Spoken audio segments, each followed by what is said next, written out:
Welcome and thank you for tuning in to another episode of Tell Me Your Story, where I get to interview talented artists from around the world and we get to know them on a more personal basis. Why this channel? Well, I have a lot of respect for artists who spend their lives honing in their skills, hours and hours of dedication in the arts. As we know, the entertainment industry is not a very easy industry to get into and to get known around the world, especially nowadays. And it's always been like that, really. So I started this channel so that I could give an opportunity, a spotlight for talented, very talented artists so that they can get more exposure. And that's the whole purpose of this channel. Thank you again for tuning in.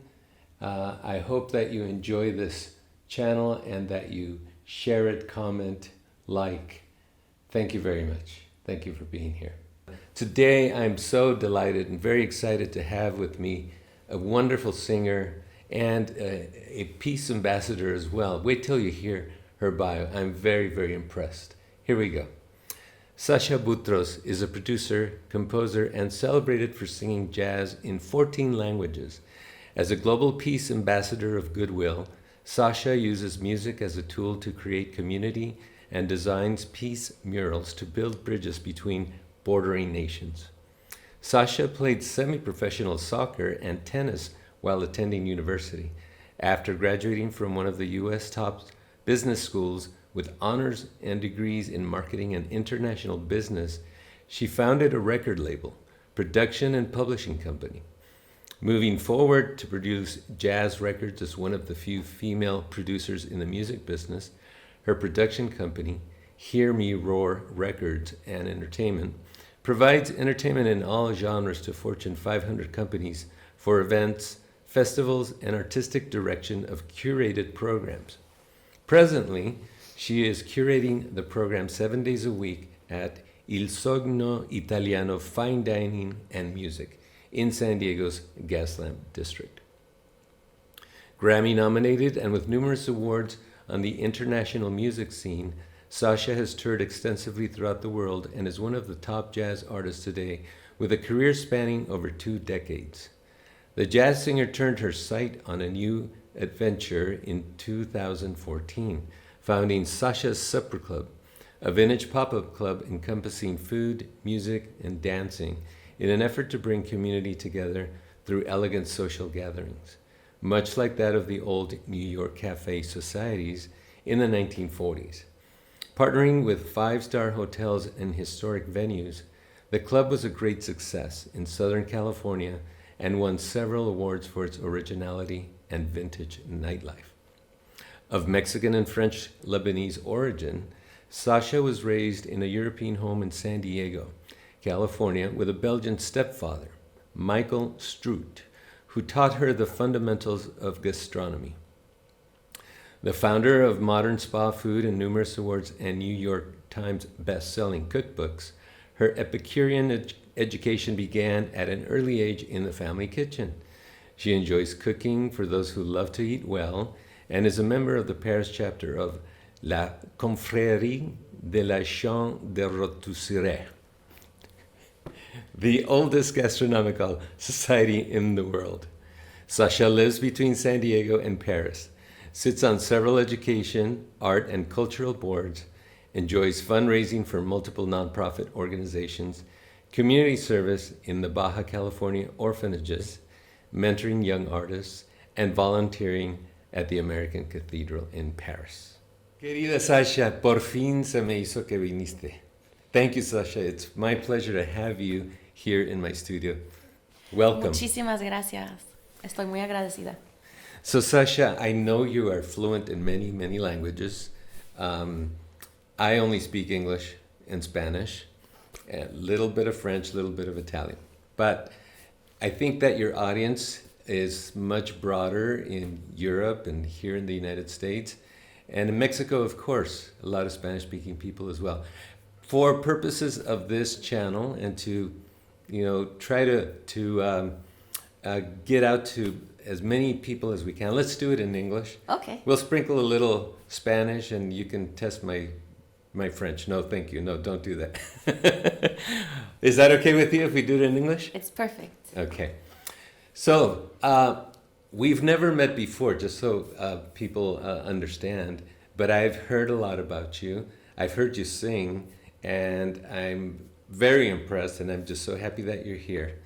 Thank So, you. why don't we start from the beginning? Okay. Where were you born, and when were you born? I was born on August 3rd. I will not give you la fecha. And I was born in San Diego. In San Diego, California? Yeah, I'm a native San Diegan. That's awesome. And I'm also Mexican too, so I have Okay. that great honor of being a Mexican citizen as well. Well, I've heard you speak Spanish, and you speak it beautifully. Hablas el español muy, muy bien. Muchas gracias. A veces me dicen que tengo un acento. ¿Sí? ¿De dónde? De San Diego.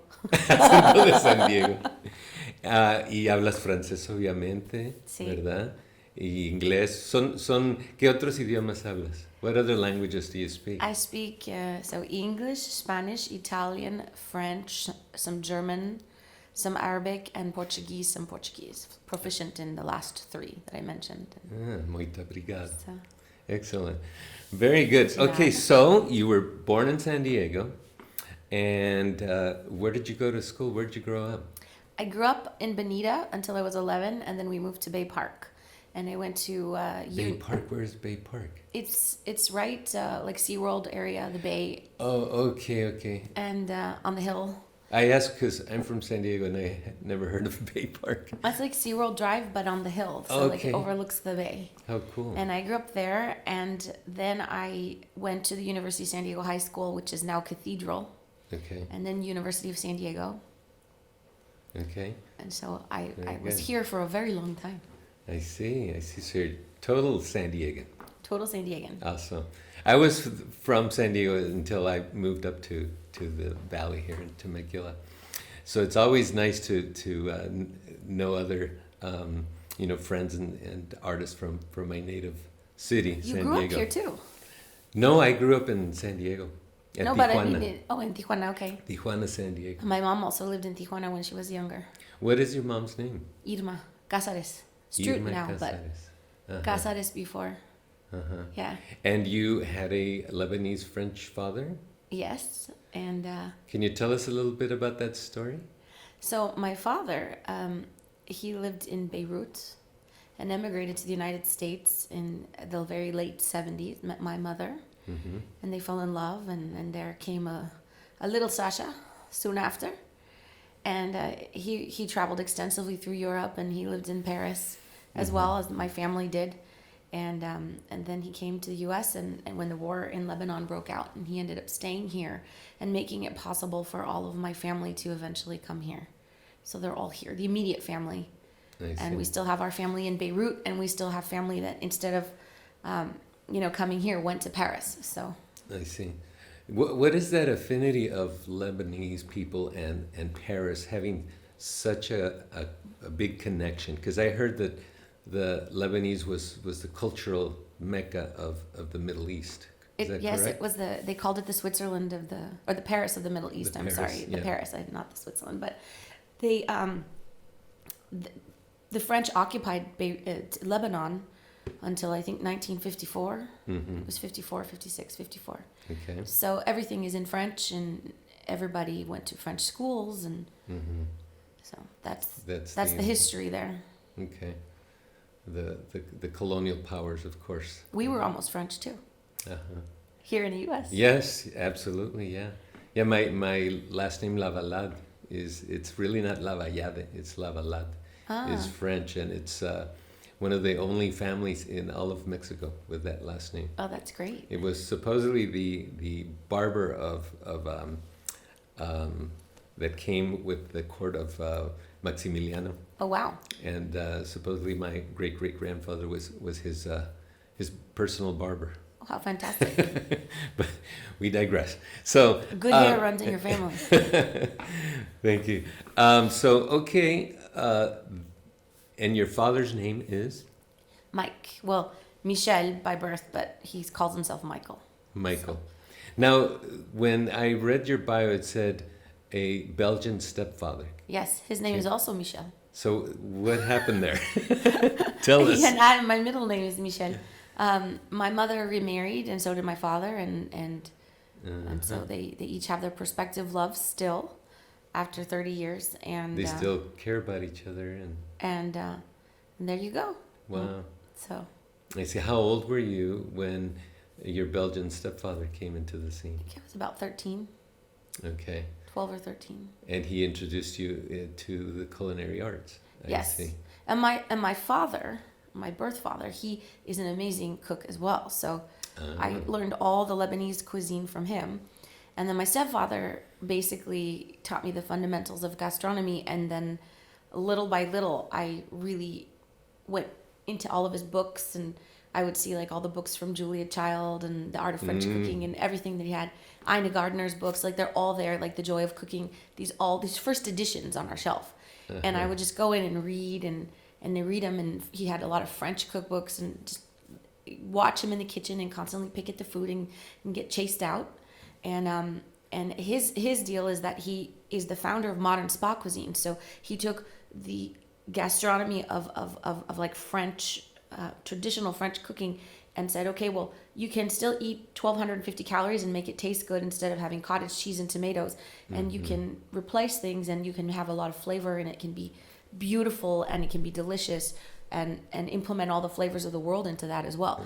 And so that's what I learned from him. So that's spa food. And he started at the Golden Door, and over 35 years, and I watched this evolve in our kitchen, and as well was taught Belgian food, and sauces and stocks, and how not to let go of anything, not let anything waste. I used to joke and say, like, what on Thursday we would have mystery stew because it was like the leftovers from the week. And I said, what are we having? And he said, whatever was in the fridge, and he'd create a stir fry from the few things that were there. And so he taught me like to be creative and to like open the fridge. And I'm hungry, Papa.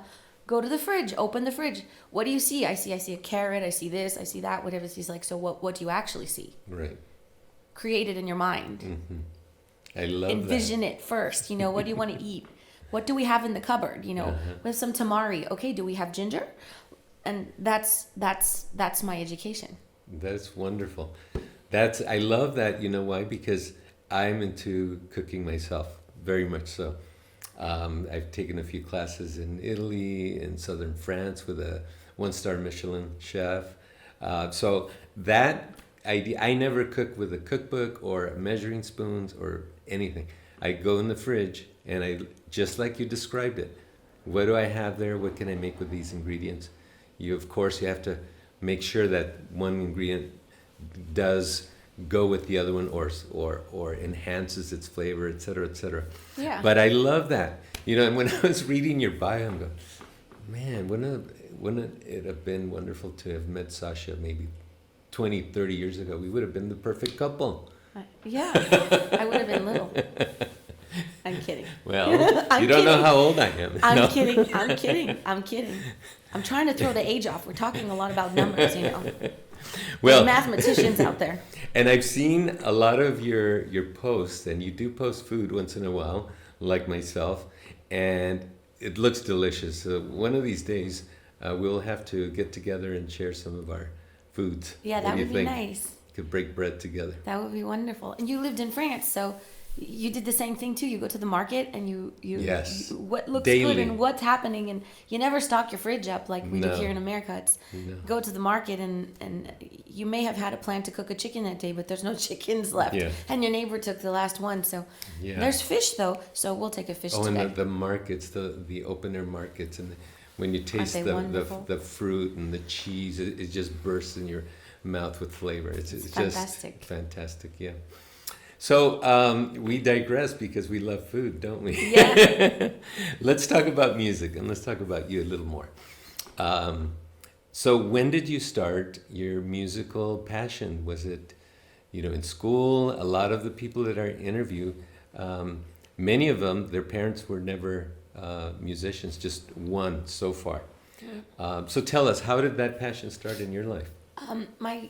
My grandfather, really, I love music since I was little, and it started in church. My grandfather had the most beautiful tenor voice, Cirilo Cázares, and we went to church in Monte Carmelo in San Isidro Oh, every Sunday, and he would sing, and he would teach me the harmonies, the vocal harmonies of everything, and to listen and to, you know, sing in tune, and as many people didn't.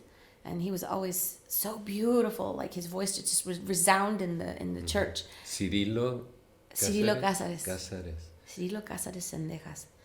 And so that I would learn with him and I would sing with him, and that was my first education, and then and that's kind of where it started. And then grandma took me to piano lessons when I was 4. Okay. We put a little pillow, for the piano. I'd play the piano, and it just kept blossoming from there. And it got curtailed for a while because my father was more into to studies and intellect. You must study, you must keep learning, learn languages, be better at math, be better at physics and sciences, and so it was always more of that. Well, did he hear you say, "Daddy, I want to be a singer. Daddy, I want to be an a artist"? Daddy, I want to be a concert pianist. Okay. And then, of course, many of the intellectual parents or parents who want to push, a formal education frown upon that. That could be a side thing, sure. But you need to go to the university. You need Yes. degrees, et cetera, et cetera. And I think I understand that much better now than I did then, because he's coming from a war-torn country and he wants me to be the best that I could possibly be, and knows that that's with education. As well as my grandfather, Cirilo, would always say like la escuela primero, like all your activities later, but school first. And my mother also, like, do whatever you want. When I was 20, I told her in college, I want to be a singer. And she laughed and she said, you better start looking for a new place to live. Mm-hmm. And I said, what? Pues aquí no vas a vivir si vas a cantar. Así como una mamá mexicana, like that. With the Very look, stoic. with the look. You know how the moms the look? The look, Mexican mom, it's like Darth Vader Yeah. eyes, like, así como, Yeah. the guilt. Oh, Yeah. the Catholic guilt. So How old were you when you said you wanted to be a singer? I think I was 20, and I said, I'm gonna be a singer. And she said, you keep saying this, like, why do you keep saying this? And she knows that if I put my mind to something, I accomplish it. So then she got a little concerned, and she said, okay, you can do whatever you want, but when you have your degrees, te vamos a apoyar, but when you have your degrees, we will stand by you. I said, okay. Now, we didn't talk about siblings. Do you have brothers and sisters? I have 2 stepbrothers. Okay, from your dad's, Yeah. the Lebanese? No, French, from or- my stepfather, Michel Strout, Oh, okay. Pierre and Francois. Did you grow up with them, or? A little bit, yeah. And I lived with both of them at one time or another. Okay. But mostly you were kind of an only child? Yeah. Mostly? Mostly I had to entertain myself. I see. Okay. Now, you said there was a little break in between, like when you started singing, which was around 14, 13? I think I always sang in church. And then around 13 years old, I started doing like school plays and things like that. Okay. And Broadway stuff. Okay. And it wasn't, I always sang. It never was like, I never not sang. I sang in the church choirs, was singing 3-4 times a week. But I never really started singing.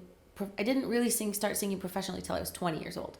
I see. And I literally jumped in and I actually lied and told the guy at the club. I remember Gilbert Castellanos used to play there on Thursdays, and Where was it? Salvador Padilla sang opera there, and it was a Italian restaurant that had a jazz club on the side. So the restaurant was on the right, and it was in Point Loma. Okay. And the man that owned it, name was Stefano, who, rest his soul, is gone from cancer. And I walked in there and I said, I saw the piano, this lacquered, beautiful C7 Yamaha, and all the black and white photos on the walls, and these, and it's little tables and the little bar and the sound systems and everything, like the stage set up. And I'm gonna do that. I want to do that, And I told him I'm a jazz singer from New York, and he said, oh yeah, and I said yeah, and I said, because do you have a band? And I said, of course. And I said, oh God, I don't even know how I'm going to get a band. How am I going to get a band? And meanwhile, I'm playing soccer. I'm in college. I'm working in a marketing internship, And I show up, and I ended up getting the job. He said, if you sing as good as you look, and he looks me up and down, and I'm super shape at the time. And I got nervous when he looked at me like Gilbert? that. No, it was a Stefano. So I remember only... Gilbert used to play I used to play Wednesdays. He played Thursdays. I think Bill Caballero used to play there. I mean, all the San Diego guys were playing in this little place, you know. Mm-hmm. And my second gig, Mike Wofford came, and Holly Hoffman came and sat at the bar, and I was shaking, you know. It's like I went from I'm not a jazz singer to I'm pretending to be a jazz singer. Mm-hmm. I had to go around town and find a band. Okay. And suddenly I have a band, you know, with a pianist and a trumpet and everything.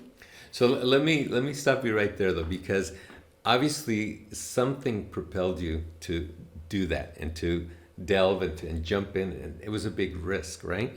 So I heard you earlier say that there was a break in kind of your musical career, because then you went to school, you started playing tennis, you started playing soccer, and it was about, you know, marketing and all that, right? Yeah. And how long was that span? Oh gosh, I stopped. I mean, I studied piano for like a year, and then my father said, I was 5, right? Then by then, and my father said, no, you have to study. And then when my parents got divorced, my mother brought a piano to the house and said, you can do your piano lessons. Mm-hmm. And I was 13, and then I played piano every single day for 2 hours, classical piano. Are you going to play for us today? No. No. Irving Flores. Oh, we have Irving here today? Yes. What? No. The best. Oh, wow. I'm so thrilled.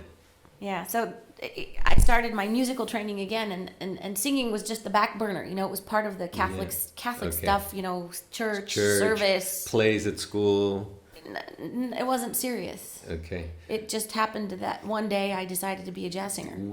What happened? What pushed you? What changed you from that point on to become a jazz singer? That's I want to hear that. Well, I used to pretend to be Frank Sinatra and put my grandfather's hat. He had a Borsalino hat, his jacket, and I'd flip it up, and I always wore those old 1940s dresses. And, you know, my grandmother used to make me beautiful clothes, and I think I just loved that elegance of that time. And the simplicity, and that the songs told stories, and that they were wholesome, and they were just beautiful. And I wanted to be a storyteller. Okay. And I think that was the way to do it. To go into the music. And I knew that I wasn't going to be able to play the piano. And of course you need a stage for that. And you need an audience. So right? Yeah. And that moment you said, I'm going to do this. I'm going to go to that club, and I'm going to tell them I'm a singer from New York. And I have a whole band, and I can start tomorrow. Is that what?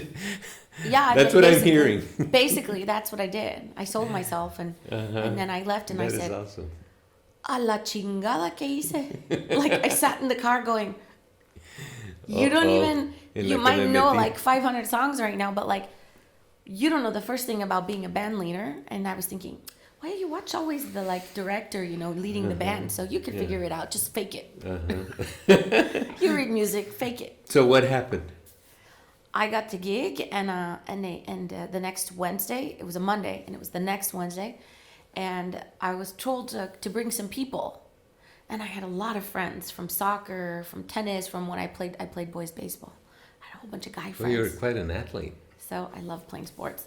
So I basically told everyone I knew, including my teachers, and asked everyone for help, and said, I have a gig. It's my first gig. And the restaurant flipped out because I sold it out, and there was a line waiting out the door. Oh, wow. And people were getting their food late, and you hear dishes breaking, and the Italians were screaming at each other, and it was just packed. Everyone showed up for me, and I didn't know what the hell I was doing. And I sang all the songs in the original key, and thank God I had a range, because I pulled it off. And the man said, I've never seen so many people ever in my restaurant and club, because the restaurant side was packed, and then the club part was packed, and they all wanted to sit on this side, but, you know, he had the music piping out to the other side. It sounds like ese fue el momento que cambió tu vida. I think so. And then I decided, well, I'm going to do this again. The moment that changed your life. Yeah. And from that point on, this is what you've been doing? Yes, but I worked in marketing for a while. I ran a newspaper. I did some stuff, and I think it was around 2003. I said to myself, it was 2005.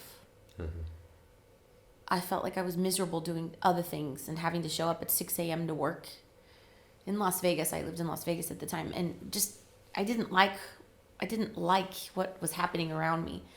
And somebody said to me, well, if you don't like it, change it. Create what you want. Mm-hmm. And I said, I have no idea how I'm going to make money. And I thought, but I'm a good singer. I can do it. I just have to believe in myself. And I quit my job. I think I was working I was in Vegas. I came back. I ended up working at La Jolla Light and the Jewish Journal. I was jumping around all these publications. And then, and I quit everything. And I just started singing.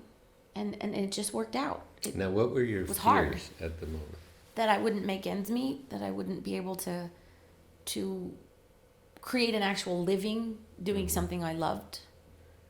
You know, not having the stability of like health insurance and all those things that, you know, we need. Right, of course, all the security things and you know, the basic needs hierarchy of Maslow. yes. You know, sustenance, Food, shelter. You love, know, even love I is in it. love your story, Sacha. This is amazing. This is a story of courage. This is a story of not wanting to settle, like most people in this world settle for, you know, security and their job, even though they may hate it and wake up in the morning and say, oh no, not again, having to do this. You took the risk. You had the courage to believe in yourself. And, you know, the courage to do anything, it's the actual moment of courage is that in itself. Having the courage to make a decision like you did is life-changing. And look what you have become today. Thank you. That's nice of you. That is so impressive and wonderful. It's an example that if people believe in themselves, they can achieve a lot of things. They can achieve greatness, you know. But you have to, you know, all those fears that we have inside, we have to release them, because you have to think, what's the worst that can happen, you know? Not much, actually. Not much. And when you think about it, it goes, hey, I'm going to take that risk and I'm going to do what I love. And maybe you're not a millionaire. Who cares? But I'm rich in other ways. are you happy? Yes. There you go. That is wonderful. I'm so happy to meet you, Sacha. And, So happy to meet you. And tell us this story. So now tell us what's going on in your life currently. What are you doing in your musical career? So I started a bunch of projects in January. And when I came back from France, it was by accident, really, for just a month. And I've been here now a year. And really thought about where I wanted to go next. And so I have a record label, but I decided to found something new, which is now going to be a nonprofit, and it's called Here Be Roar Records, an entertainment group. Yeah.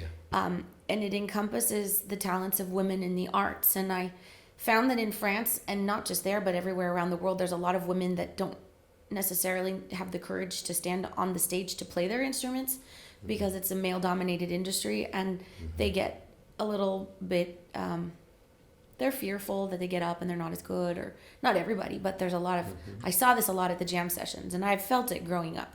And I saw that, and I thought, I want to give women a voice so that they can be who they are in the arts.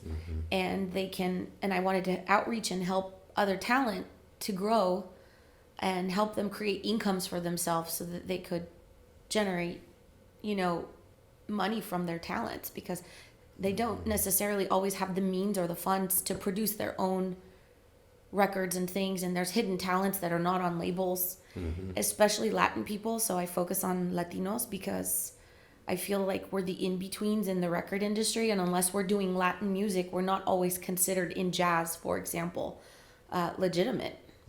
We're not looked at, you know, it's like black, white, and brown is like salsa and cha-cha-cha or bachata or whatever. It's like, it's very heavily stereotyped. True. Very heavily stereotyped. And I like to break that. Can I join you breaking that? Because Yeah. I want to give female singers and artists more opportunities as well, just like you. Unfortunately, it is a male-dominated industry, and I've been looking for more women to be able to interview and help out. Well, I got a great roster for you. Oh, okay. Well, So we'll talk about it. This is what. So then I got asked to partner in a music venture downtown with Sean Shoja, who is the owner of Il Sogno Italiano, and he had a fine dining restaurant, and he said, you know, you have a track record with supper club and whatnot, and he goes, can you turn this into a supper club with that music? And so I changed the aesthetics inside a little bit, and then came in and curate the entertainment 7 nights a week, and it's very female heavy friendly. Really? So a lot of ladies, great singers, we're lady musicians. We have, you know, lady piano players, great talent from San Diego, Los Angeles. We just had jazz legend Marian Cowlings come from New York. We had Jerome Jennings, who won an Emmy recently, also come from New York. We had Frank Amsterdam from Paris. Irving plays very, very often, who you'll hear in a little bit. Is he here at the yet? Club? That guy's always late. Irving's always early, and so it's been really fun to curate this program and to hire amazing talent. That is so cool. And not just my group. There's one commonality with the people that I hire, is most of them are very rich in faith. And it's not that I say yes to one person or no to another, but the vibration is very different. I find that like most of us have a deep-rooted faith, and we believe in paying it forward, and we believe in working together as a team. And my team really works very hard to create such beautiful music, and we all know that that music comes from God, from source, and we share that together. And as a result, the program is so beautiful because the people that are performing are creating that joy inside, and then they're creating that joy when they play to the customers. And so people that come in for the experience, as we call it, are really finding themselves in just a like little time warp of a pocket of joy for that moment that they come in for whatever it is, an hour. They come sit and have a drink, and there's no cover and there's no pressure, and it's just come on in. And what's nice is that we partnered with the Hilton, who gives us $10 valet, so everyone can just park, walk over, come enjoy the experience, and leave a little bit happier, I hope. Yeah, well, I'm so happy that you are talking about it, because I had no idea. I knew that you were singing at this Italian place, and I know that Mikan plays there, and Irving, and some other, wonderful musicians. But now that you're describing it, and people are watching this, you're going to have to make the place either a bigger venue, or I think there's going to be a lot of people coming down. Well, they'll especially just have to me. Reserve in advance. We had the San Diego Opera recently do a big special program there, and we're actually actively seeking partnerships with wonderful like nonprofits and different organizations to do lovely things with. How cool is that? Thank you for talking about your current endeavors. Now there is one more. Let me hear it. So former councilman David Alvarez and myself have partnered up actually this week under the Hear Me Roar group and his consulting firm to do a series of concert at Bread and Salt for Dia de las Madres, Dia de Amor, Dia de la Revolución, and we're going to do a posada. And so we are back in the vein of Latinos, and again, wonderful, amazing female artists for each concert, and lady chefs as well. When is that? Pop-up dinners. And where? It's going to be at Bread and Salt. Okay. So that's going to be a 4-concert series that we're going to be doing next year. Is that a restaurant, or what is that? It's a venue, like a concert venue. Okay. And it's in Barrio Logan. Okay. So we wanted to do something like in the Latino area, promoting Latin music, Latin culture, Mexican culture, and Mexican food, alta cocina mexicana, with lady chefs, and so... I'm there. Well, when is it going to be? Hopefully you're going to be a guest artist with us too. Well, the first one is I think February 13th. Okay. It's going to be February 13th. And I'm going back to Vallarta this Sunday. That's why I was praying that you were going to be able to come to this interview. But if there's something planned for the future, I can maybe fly back in and do something Fabulous. with you guys. Now, our time is almost over, but I'd love for you to talk about one or two highlights of your career so that people also realize that, yes, it comes with some risks, but the payoff, So talk about a couple highlights in your career. I know you've been to all over the world and you've lived in Paris. Have you had venues or shared the stage with somebody that you're thinking, oh my God, this is a wonderful thing? Well, highlight of my career, one of them was with Julio Iglesias. And when he kissed me and he tastes like peanuts, and I thanked God for not having a peanut allergy. What the? But I think the Tell highlight. me about that. I think more importantly, the highlight of my career is every time I get to step on stage and share my talent. Uh-huh. And every time I'm able to connect with an audience that I know that is there. They came for me. I'm only there for them. Mm-hmm. And that I'm able to give everything I have and all of my heart and all of my love to every single person sitting there. Mm-hmm. And with immense gratitude, I give them everything I have. If it's the last time I'm singing, that mm-hmm. I feel so blessed to be in the presence of all these people. And I think that getting to the point of my career where I know that my music isn't about me, my music is about them.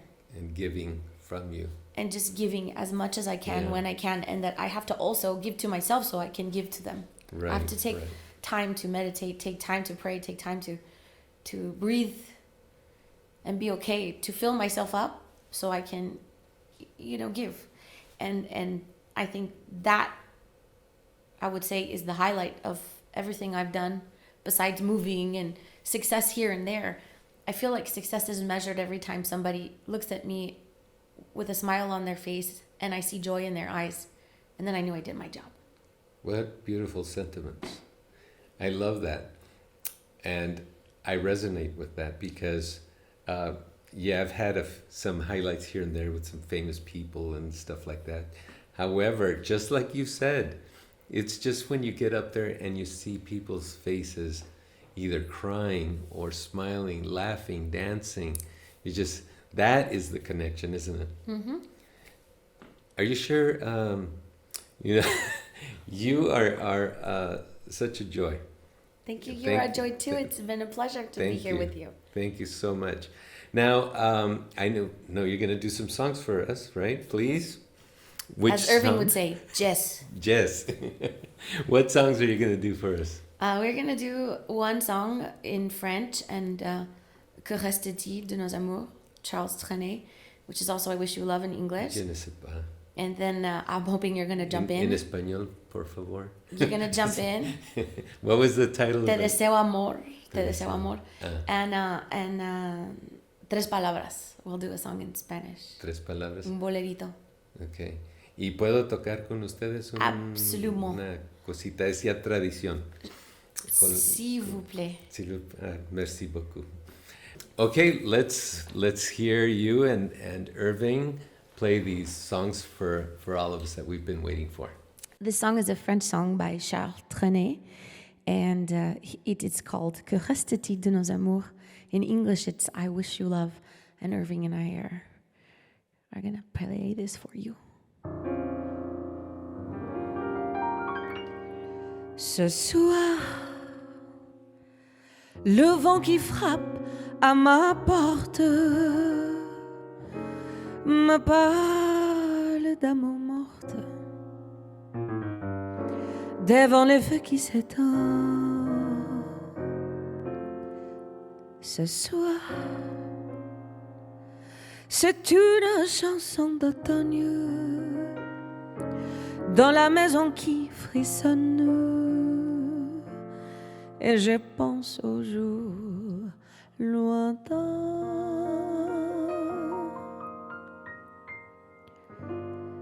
Que reste-t-il de nos amours? Que reste-t-il de ces beaux jours où nos photos, vieilles photos de ma jeunesse, Que reste-t-il des billets doux des mois d'avril, des rendez-vous d'un souvenir qui me poursuit sans cesse? Bonne fanée chez vous au vent, baiser volé, rêve émouvant. Que reste-t-il de tout cela? Dites-le-moi. Un petit village, un vieux clocher, un paysage si bien caché dans les nuages, le visage de mon passé. Oh, oh, I will kiss you, bluebirds in the spring, to give your heart a song to sing, and then a kiss. But more than this, I wish you love. And in July, a lemonade to cool you in some leafy, leafy glade. And more than health, and more than well, I wish you love. And my aching heart, and I agree that you and I could never, never be. And with my best, my very best, oh, I set you free. And I wish you shelter from the storm, a cozy fire to keep you warm, and most of all, when those snowflakes fall, I wish you la la la la la.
My aching heart, and I agree that you and I could never be. And with my best, my very best, I set you free.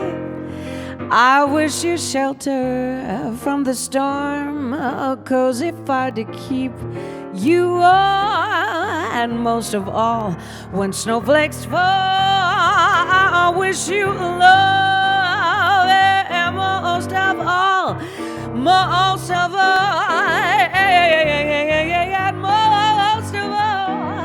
most of all, when snowflakes fall, I wish you love.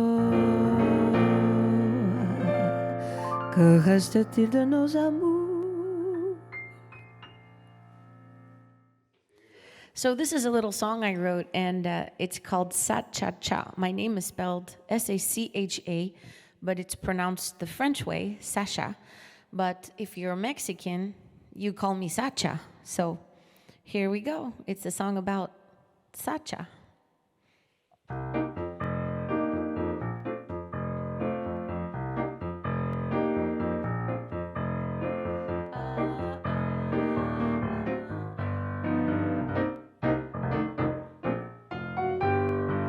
Vámonos amigos, yo te quiero, vamos a bailar y gozar. Esta canción de amistad te la dedico para que sepas, mi amor. Hay que disfrutar en la vida, solo hay una. Hay que tener fe en Dios. Esta canción de amistad te la dedico para que sepas, mi amor.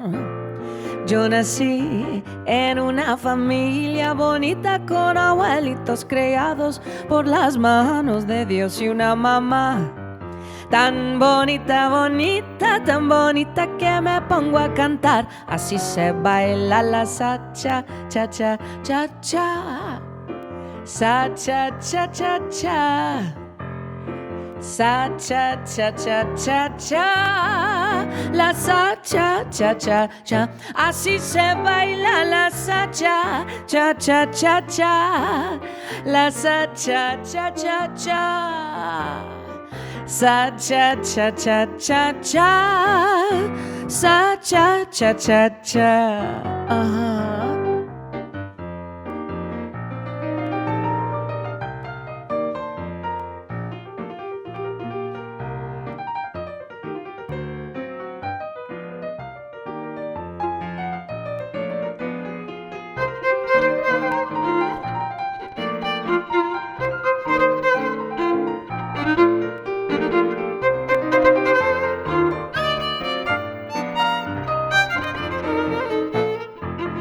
Yo nací en una familia bonita con abuelitos creados por las manos de Dios y una mamá tan bonita, bonita, tan bonita que me pongo a cantar. Así se baila la Sacha, cha, cha, cha, cha.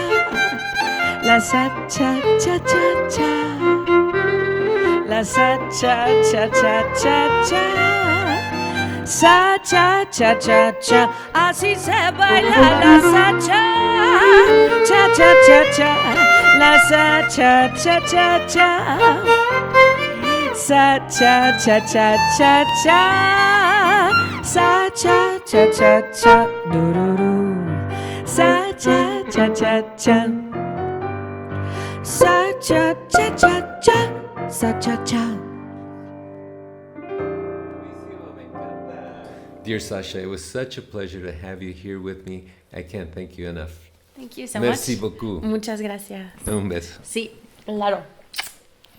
I would like you to look at camera 3 and talk about your social media, where they can find you. Or where they can find me. Mm-hmm. You can find me online, La Reine du Jazz. It's actually in French. Es que es La Reina del Jazz.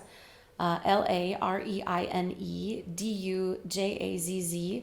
And that's the Instagram handle as well as the Facebook handle, Twitter, and YouTube, and pretty much everything else, and website. So you can find me online. You can just Google Sacha, SACHA, BOUTROS, and discover things from there in iTunes and fun stuff. And I want to thank everybody for tuning in and supporting live music anywhere you are. Thank you, Sacha. Everybody, I invite you to please like, comment, and share this program so it can grow. And I thank you from the bottom of my heart. This is Sacha Butros. I'm Diego Mondragon. Take care of yourself and each other.